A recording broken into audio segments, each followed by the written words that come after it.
Assalamualaikum warahmatullahi wabarakatuh. Apa kabar Ananda semua? Masih di Matematika SMK bersama Ibu Indira di sini. Pada kesempatan ini kita akan belajar cara menentukan nilai sudut berelasi di berbagai kuadran. Berelasi. Relasi artinya sama dengan hubungan. Kalau berelasi berarti saling berhubungan. Jadi cara menentukan nilai sudut yang saling berhubungan antara satu sudut dengan sudut yang lain di berbagai kuadran. Kalau kuadran itu menurut Kamus Besar Bahasa Indonesia, kuadran itu adalah satu buah lingkaran yang dibagi menjadi 4 bagian oleh 2 buah garis yang saling tegak lurus. Ibu contohkan, kita lihat satu buah lingkaran ini dibagi oleh 2 buah garis lurus yang saling tegak lurus, maka akan terbentuk 4 buah bagian. Nah, 4 buah bagian inilah yang disebut dengan kuadran. Jadi pelajaran kali ini adalah kita menentukan nilai sudut yang saling berhubungan antara sudut yang satu dengan yang lain itu di dalam di berbagai kuadran. Jadi ada 4 kuadran ya. Yang manakah dia kuadran pertama? Kita lihat untuk sudut mulai dari 0 derajat sampai dengan 90 derajat itu disebut dengan kuadran pertama. Nah, sebelumnya kamu sudah belajar tentang perbandingan trigono ya, ada 6. Itu sin, cos, tangen, kotangen, sekan, dan kosekan ya, ada 6. Nah, pada kuadran pertama ini itu nilai-nilai perbandingan trigononya semuanya adalah positif. Jadi nilai yang berada, sudut-sudut yang berada di kuadran 1 ini seperti sudut 30, kalau yang sudut istimewanya yang kita kenal kan 30 derajat, 45 dan 60, itu semua nilai sudutnya semuanya adalah positif ya. Nah, kalau sudut 90 sampai 180 itu disebut dengan kuadran kedua. Nah, perbandingan trigonometri ya, di kuadran kedua ini itu yang bernilai positif hanya nilai sinus dan kosinus. Jadi selain dari perbandingan yang ini itu nilainya akan negatif ya. Ini yang penting kamu ketahui nilainya. Kemudian untuk kuadran yang ketiga mulai dari sudut 180 sampai 270 ini disebut dengan kuadran ketiga. Pada kuadran ketiga ini perbandingan trigono yang positif itu berada pada tan dan kotan atau tangen dan kotangen ya. Selain dari perbandingan ini itu nilainya adalah negatif. Kemudian sudut 270 sampai 360 itu sudut-sudut yang berada di kuadran keempat ya, ini namanya kuadran keempat, itu nilai yang positif adalah nilai cos dan sekan. Jadi ini harus benar-benar kamu pahami mana-mana perbandingan trigono yang positif di kuadran 1 sampai kuadran keempat. Nah, sekarang kita lihat. Ini adalah tabel dari sudut-sudut istimewa yang berada di kuadran ke-1 ya. Kuadran ke-1 nilainya nampak di sini sin 0, 0, sin 30, jadi nilainya 0, setengah akar 2, semuanya bernilai positif. Seperti yang disebutkan tadi, semua nilai sudut pada kuadran 1 itu tidak ada yang negatif, semuanya positif. Nah, ini kita ambil sudut-sudut istimewanya saja biar mudah dipahami. Nah, bagaimana kita menentukan nilai-nilai yang ada di kuadran kedua? Ya, kita akan menentukan sin 150 berapa. apakah dia positif atau negatif, cos-nya, sin-nya, ya. Jadi kita menggunakan modal kita ya ini sudut istimewa yang sudah kita ketahui. Ya, apa yang perlu kita ingat? Yang perlu kita ingat, jika kita akan mencari nilai sudut, ya, perbandingan sudut yang ada di kuadran kedua atau 3 atau 4, itu ini yang kamu ingat. Kita akan menggunakan sudut 180 dan 90. Nah, kalau kita menggunakan rumusnya 180 nanti, atau sudut 180 atau sudut 360, itu nilai perbandingan trigononya tetap. Ya, jadi kalau sin ya sin tetap. Cos cos gitu. Kalau tangen tan. Tapi kalau kita mengambil sudut 90 atau 270, itu nilai perbandingan trigononya akan berubah. Bagaimana perubahannya? Kalau dia sin, maka dia akan berubah menjadi cos. Ya, ini perlu diingat nih, supaya gampang menyelesaikan mencari nilai sudut yang berelasi. Kalau dia tan, berubah menjadi kotangen. Begitu sebaliknya, kotangen berubah menjadi tan. Kalau nanti soalnya sekan, berubah menjadi kosekan, kosekan berubah menjadi sekan, gitu ya. Jadi kapan ini berubah? Apabila kita menggunakan sudut 90 dan 270. Jadi kalau ini berubah, kalau menggunakan 90 atau 270 itu berubah nanti perbandingannya. Kalau menggunakan 180 atau 360, maka perbandingannya tetap, ya. Kita lihat contoh. Nah, di soal nilai dari sin 210 itu berapa? Kalau 210 tentu kita tidak hafal ya berapa nilai sudut 210. Jadi supaya gampang kita gunakan relasinya atau sudut relasinya gitu maksudnya. Jadi caranya bagaimana? Sin 210 itu kan berada di kuadran ketiga. Nah, nilai sinus di kuadran ketiga itu negatif karena yang positif hanya nilai tan dan kotan. Ya, jadi kita tentukan itu dulu. Kalau soalnya sin 210, berarti kita lihat dia berada di kuadran ketiga. Tentukan positif negatifnya dulu. Jika sudah selesai, baru kita pilihan kedua, kamu menggunakan rumusnya 180 atau 270. Oke, kita mulai dari yang 110. Saya akan menggunakan sudut 180. Maka kita tuliskan, pertama apa? Min, karena dia berada di kuadran ketiga. Min sin 180 ditambah titik-titik. Kenapa begitu? Karena di sini 210. Tentu 180 ditambah berapa sudutnya supaya sama.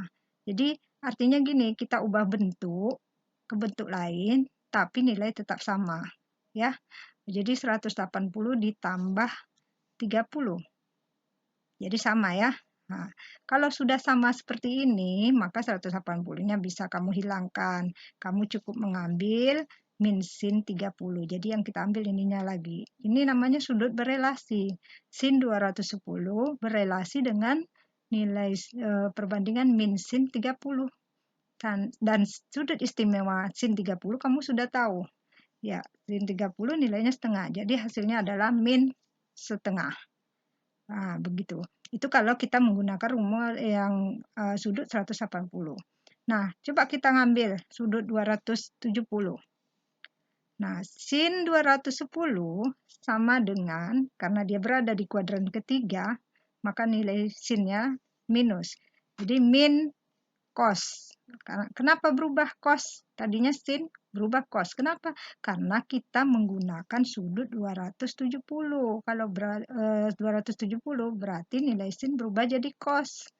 Jadi hasilnya sin 210 sama dengan min cos 270 dikurang berapa? Yang hasilnya sama dengan 210.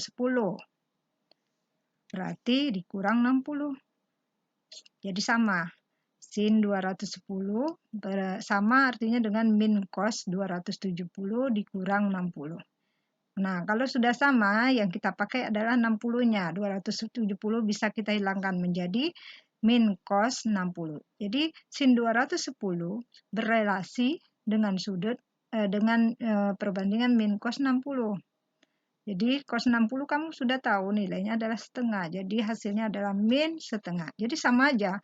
Mau kita gunakan yang 180 atau mau menggunakan sudut 270, hasilnya akan sama, min setengah. Yang penting kamu ingat adalah yang ini. Ya, ketentuan-ketentuan ini. Kita lihat soal kedua. Soal kedua adalah sin 135. Kita lihat sin 135, sudut 135 berada di kuadran kedua. Berada di kuadran kedua, yang kita perhatikan adalah positif negatifnya. Sin pada kuadran kedua adalah nilainya positif. Beda dengan yang pertama tadi. Kalau di yang pertama, soal pertama itu dia kan kuadran ketiga. Karena kuadran ketiga nilai sinnya negatif, maka negatif. Kalau yang sekarang, sin 135 berada di kuadran kedua, nilai sinnya positif. Jadi hasilnya adalah positif. Nah, ada dua kemungkinan yang kamu bisa gunakan rumus, boleh 90, boleh 180. Kita coba dulu yang 180. Jadi sin 180 tidak ada negatif ya, karena dia berada di kuadran kedua. Sin 180 dikurang berapa? Yang hasilnya sama dengan 135. Berarti jawabannya adalah 45. Nah, 180 kurang 45 kan sama dengan 135. Jadi, kalau sudah sama, berarti kita ambil 45-nya. Jadi nilainya sama dengan sin 45. Artinya sin 135 itu berelasi dengan sin 45. Berelasi berarti berhubungan. Apa hubungannya? Ya sama dengan gitu. Sin 135 sama nilainya dengan sin 45, yaitu 1/2 akar 2. Begitu. Itu kalau kita gunakan 180. Nah, nilai perbandingan tetap. Tapi kalau kita gunakan sudut 90 untuk mencari sin 135, kita lihat sin 135 nilainya positif sinnya, tentukan dulu positif negatif. Positif, sin berubah jadi cos. Kenapa? Karena kita menggunakan 90. 90 kan berubah. Yang 90 dengan 270 dia akan berubah. Kalau sin jadi cos, ini sin jadi cos, cos jadi sin gitu. Jadi 90 tambah berapa yang hasilnya sama dengan 135. Ditambah 45. Nah, 90 tambah 45 sama dengan 135. Kalau sudah sama, berarti yang kita ambil adalah 45. Jadi, sama dengan cos 45. Jadi sin 135 sama dengan cos 45. Hasilnya adalah 1/2 akar 2. Jadi modal kita yaitu sudut istimewa di kuadran 1 tadi. Kembali ke sana ya. Nah, untuk menyelesaikan soal-soal mencari nilai sudut berelasi di berbagai kuadran, itu kita gunakan modalnya adalah sudut istimewa yang ada di kuadran ke-1. Kemudian kita lihat soal yang ketiga. Sin 210 dikurang dengan sin 135. Itu sama dengan, kita sudah tahu sin 210 tadi sama nilainya dengan min 1/2. Sedangkan sin 135 tadi sudah kita cari hasilnya 1/2 akar 2. Jadi, kita substitusikan nilainya. Sin 210 sama dengan min 1/2 dikurang sin 135 adalah 1/2 akar 2. Sama dengan, karena di sini sama-sama setengah, ya. Nah, kalau yang di depan setengah dikali 1. Kalau yang di belakangnya setengah kali akar 2. Nah, kita tarik yang sama. Ya, yang sama angkanya kita tarik keluar, jadi min 1/2, tinggallah dia di dalam kurung, karena di sini tadi 1/2 kali 1, maka tinggallah 1, ditambah, yang di sini sudah ditarik setengahnya, tinggallah akar 2. Kenapa di sini tambah Kenapa bukan kurang? Karena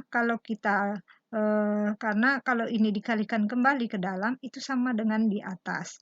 Jadi min 1/2 dikali 1 hasilnya min 1/2.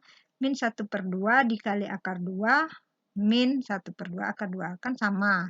Tapi kalau kamu buat di sini negatif, berarti nanti tidak sama dengan yang di atas. Jadi kita sebenarnya tujuannya boleh diubah bentuk, tapi nilai tetap sama.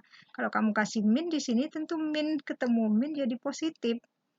Sedangkan di persamaan yang di atasnya negatif. Makanya di sini dikasih positif, ya. Begitu. Nah, yang terakhir, dalam materi ini kita juga harus tahu sudut negatif. Apa itu sudut negatif? Sudut negatif artinya perputaran sudut itu searah dengan jarum jam. Searah dengan jarum jam berarti ke kanan, ya. Itu namanya sudut negatif. Kalau kuadran tadi kan muternya ke kiri, ya kan? Nah, itu sudut positif namanya. Jadi kalau di kuadran itu mutarnya ke kiri. Kalau ke kanan itu disebut dengan sudut negatif. Seperti apa yang berlaku pada sudut negatif? Nah, ini kalau sin min alfa, jadi sudut negatif itu di dalam sudutnya itu min alfa, ya gitu.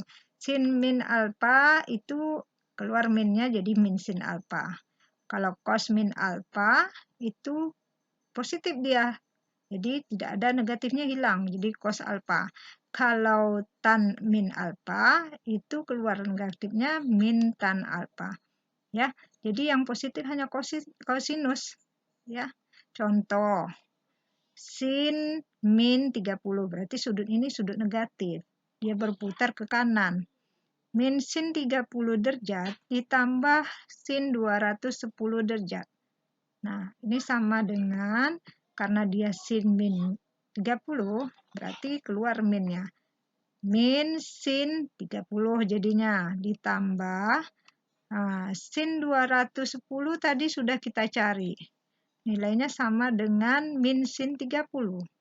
Ya, sin 210 itu nilainya min sin 30. Nah, nilainya adalah min sin 30 nilainya setengah ditambah min sin 30 nilainya juga setengah. Jadi min 1/2 ditambah min 1/2 tentu jadi karena sudah sama penyebutnya berarti tinggal tambahkan min 1 tambah min 1 adalah min 2. Jadi penyebutnya 2. Jadi min 2/2 hasilnya adalah 1. Begitu. Ya. Bagaimana? Bisa dipahami? Mudah-mudahan bisa terbantu ya. Ibu rasa cukup sekian. Tetap semangat belajarnya. Jika masih kurang paham, kamu bisa ulang lagi tonton videonya. Sampai akhirnya kamu bisa. Oke? Terima kasih atas perhatiannya. Wassalamualaikum warahmatullahi wabarakatuh.